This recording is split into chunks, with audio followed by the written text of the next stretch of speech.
Сәлеметсіздер ме балалар? Бүгін бізде қазіргі қазақ тілі және оқыту әдістемесі конеография сабағы.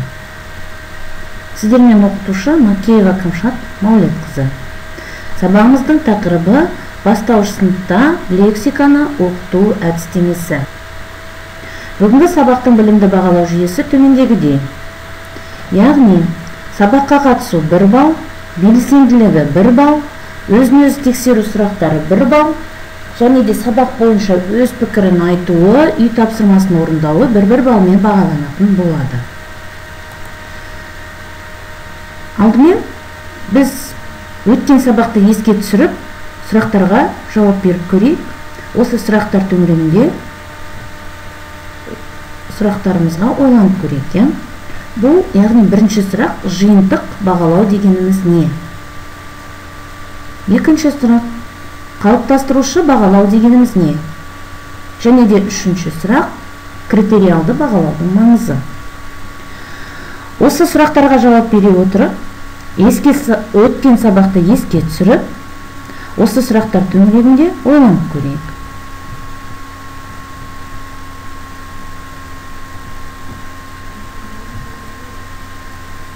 Жиынтық бағалауда біз қалай бағалаймыз балаларды?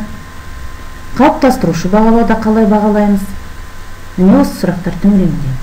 Бұл біздің өткен сабағымыздың тақырыбы болған. Жақсы. Өткен сабағымызды еске түсіре алсақ, онда бүгінгі сабақтың мақсатымен танысайық.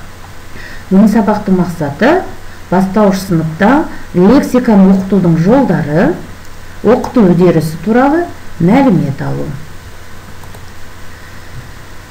Жаңа сабағымызға көшпес бұрын лексика саласы туралы ой қозғап көрейік.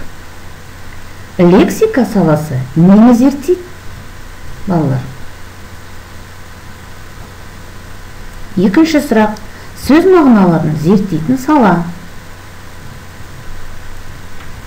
Үшінші, эвфемизм, дисфемизм туралы айтыңыз, және оның айырмашылығы неде?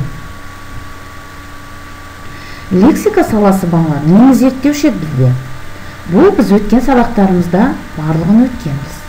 Ауыспалы мағынаны, тура мағынаны, сөз мағынасын, жаңа сөздер, көнерген сөздер, термин сөздер, көп мағыналы сөздер, синонимдер, антонимдер, амонимдер, осының барлығын лексика саласы зерттейді екен. Еше біз лексиканы есімізге түсірдік, тағы да осы жайлы қосымша мәліметтерді аудионұсқадан тыңдап көрейік, назар аударыңыздар.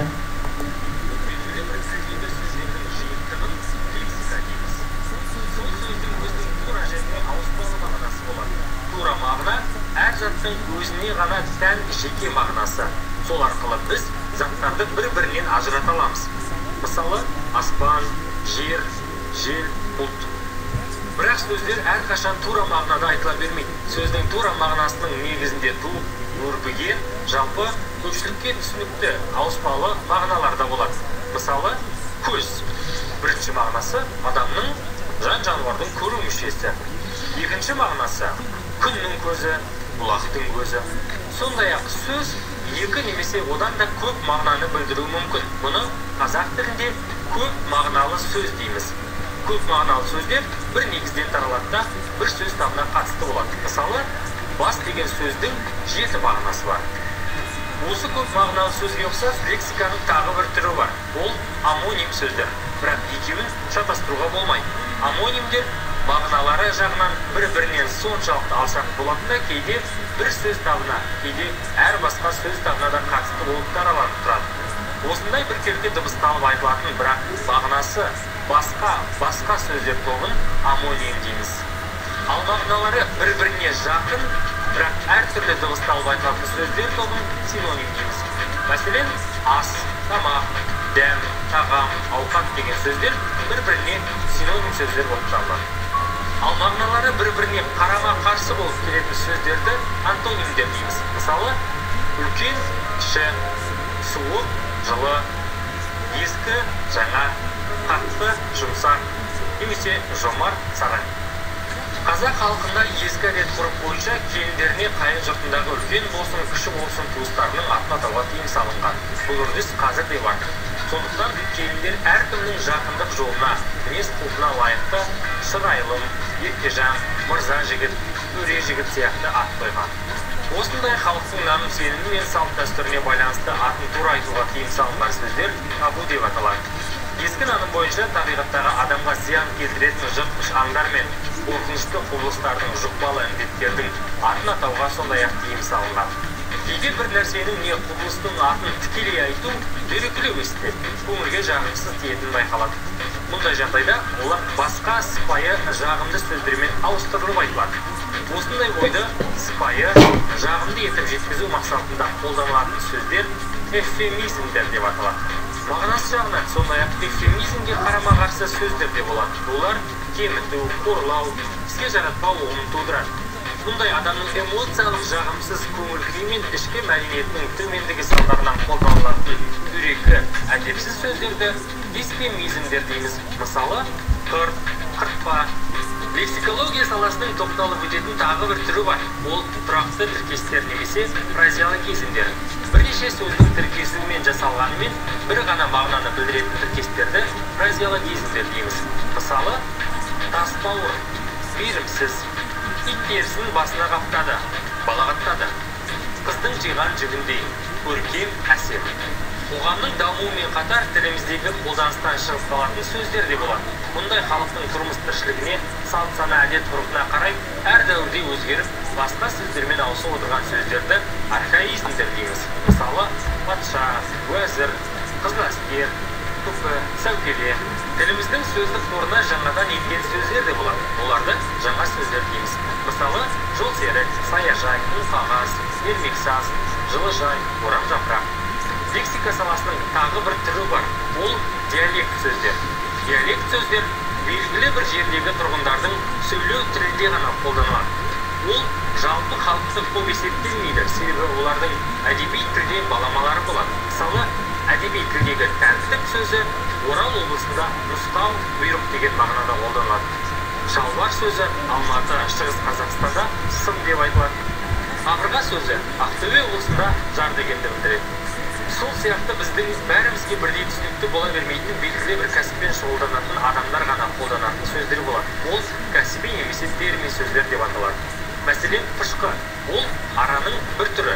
Шербек – үлкен ара, ыңғыр – ағаш оятын құрал, жарғы – төлқұжат, елтаңба тағы басқалар. Міне, балалар, біз лексиканы есімізге түсірдік, зерттейтін салалармен таныстық. Біз бұған дейін де өткенбіз, бірақ біздің бүгінгі сабағымыздың тақырыбы осы лексиканы өзіміздің білетінімізді бастауыш сыныпта қалай оқытуымыз керек.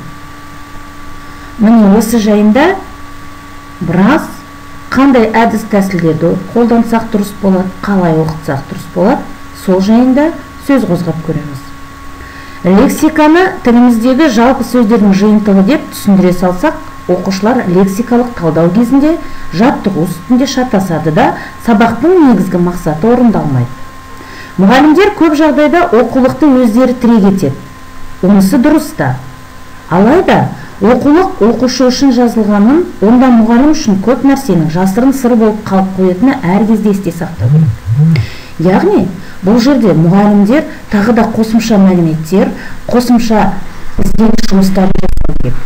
Егер мұғалім оқулықтағыны ғана білсе, оқушыға берер білімнің түпкі мақсатын, одан шығар нәтижені өзге мағынадан жақсы ажырата білу керек. Яғни қосымша ізденіс жұмысы міндетті түрде мұғалімде болуы керек.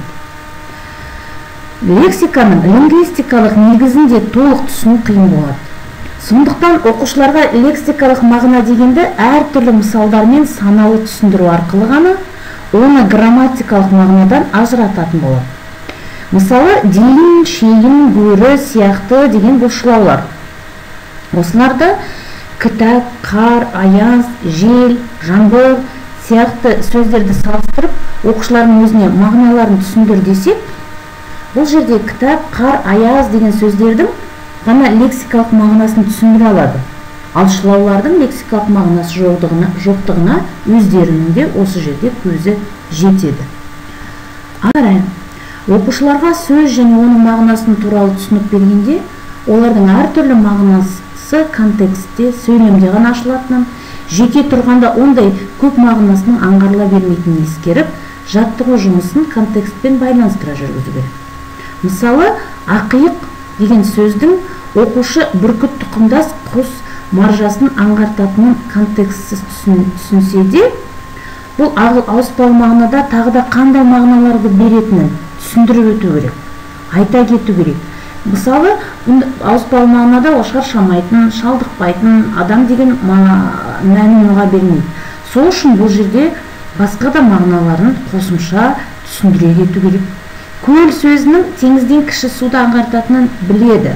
Көл дегеніміз, көл деген кезде олардың көз алдына елестеп, көл деген қандай мағына беретінін біледі. Ал бірақ та ол тағы да басқа мағынада, ауыспалы мағынада көп, мол дегенді біреу білсе, біреу білмей жатыр. Сол себепті бұл жерде оны да қосымша мәлімет ретінде айта кетуіміз керек. Балалар, ары қарай. Мысалы, 4-ші сыныптың қазақ тілінде 44-ші жаттығудағы Абайдың өлең сөздің патшасы, сөз сарасы деген өлеңі берілген.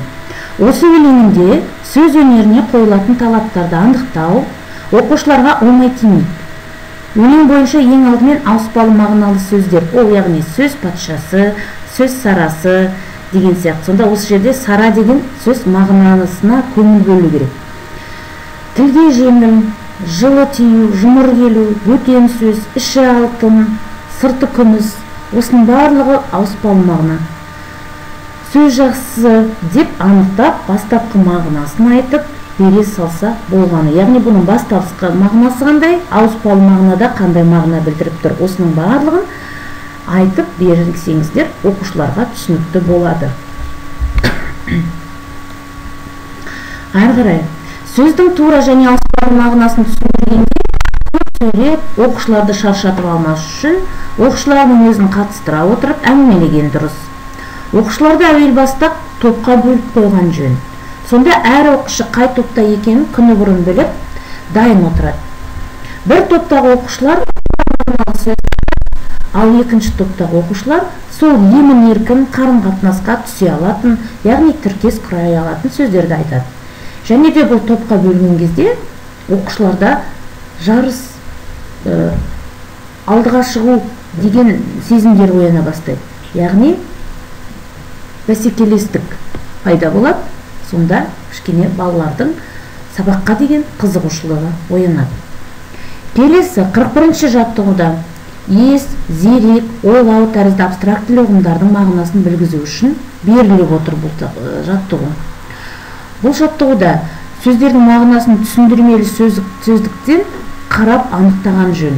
Мұнымен қоса, Абайдың 31-ші қара сөзі бұл сөздердің мағынасын түсінуге көмегін тигізеді.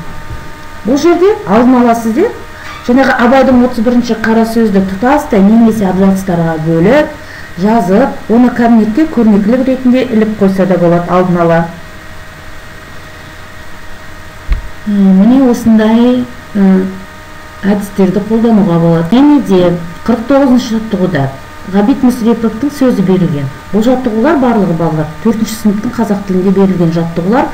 Сол жаттығулардан мысалдар алып көріп отырмыз, біз. Ғабит Мүсіреповтің сөзі берілген. Ондағы мақсат ауыспалы мағыналы сөздерді тапқызу ғана емес, ойдың биіктігі, адами сезім деген тіркестердің мағынасын ұғындыру. Үнемі биікке ұмтылу, жоғары мұраттарды мақсат ету, ешкімнің табанының астында қалмау, жазушының өзіне де замандастарына да өкшелес буын мен кейінгі ұрпаққа да бағыттап айтқан ұлы арман екені белгілі. Осы мәліметтерді түсіндіріп айтып кеткен жөн. 50-ші жаттығуда берілген Тоқпановтың мәтінінде ауыспалы мағынада жұмсалған сөз тіркестерін оқушылардың бәрі бірдей таба алмауы мүмкін. Мысалға, сіз бұл жерде сөз тіркестерін тап десеңіз, ауыспалы мағынадағы. Оның барлығы таба алмай жатуы мүмкін. Осы сипаттағы жаттығуды мүмкіндік деңгейінің тапсырмаларын орындай алатын оқушыларға жүктеген дұрыс. Яғни, оқушыларды деңгейге бөліп, орындай алатын балаларға берсеңіздер, бұл тапсырма дұрыс орындалады. Міндетті деңгей үшін ауыспалы мағына түрін құрап тұрған ұшқын оятқан, қанат бітірген, жүйрік, шебер, қоңыр, шоқ тастап сөздерінің астын сызып беріп, қандай сөздермен тіркесіп құрап тұрғанын тапқызуда жеткілікті. Яғни бұл екінші деңгей. Деңгейге бөліп, деңгейге сай әртүрлі тапсырма беруімізге болады осы жаттығу бойынша. Және де осы тіркестерді оқушы лексикасына енгізу үшін біз бағана айтқан сабақтың сөздік дәптерлерін бастатсаңыздар дұрыс болады. Сол сөздік дәптерге немесе арнаулы дәптерге жазып жүруін қадағалау қажет. Сонда ғана жай жаттығу көлемінде ұмытылып қалып қоймайды. Сол арнаулы дәптерге осы сөздік жұмыстарын жинаған, ауыспалы мағынадағы сөздерді жазып жүргізуін қадағалап, осы жерде де жарыс ұйымдастырып жіберіп, кімнің сөздігінде қандай сөздер көп екен, қандай сөздердің анықтамасын жақсы жазған, немесе ұқыпты, әдемі жазған деген сияқты бағалау тәсілдерін қойып жүріп, бағалау жүйесін жазып жіберіп, осы бойынша жарыс. Енді міне біз қысқаша мәлімет алдық. Тағы да толықтырып өздеріңіз оқып жатасыздар. Енді сабағымызды қорытындылайтын болсақ, сұрақтарға жауап іздеп көрейік. Лексикография ғылымы нені зерттейді? Қандай оқыту әдістерін білесіз? Табу сөздері, оған қандай сөздер жатады? Және де инсерт кестесін толтырыңыз. Сіз бұған дейін не білдіңіз? Осы лексика саласы бойынша көп мәлімет білетінбіз, балалар бұл жайында. Және де бүгін не білдіңіз қосымша? Және болашақта осы оқыту әдістемесі бойынша не білгіңіз келеді? Не осы төңірегінде, осы сұрақтар төңірегінде ойланып, инсерт кестесін толтырыңыз. Және үйге тапсырма, қазақ тілін оқытудың принциптері туралы жазыңыз. Келесі семантикалық картамен жұмыс. Бұл картаны толтырамыз. Мына сол жақ бағанда берілген лексикалық сөздердің қандай сөздерге жататынын тауып, тиісті бағанға плюс белгілерін қойып шығамыз. Келесі сәйкестендіріңіз дейді. Лексика саласын сәйкестендіріңіз. Лексикология дегеніміз не? Семиология, этимология, фразеология дегендеріміз не? Екінші бағаннан осы бағанға сәйкес келетін жауаптарды тауып, сәйкестендіріп жазамыз. Келесі тапсырма, сөз жұмбақты шешеміз. Және де бүгін сіз балалар мынандай сұраққа жауаптағы да беріп көріңізші. Сіз лексиканы қалай оқытар едіңіз? Өз ойыңызды білдіріңіз.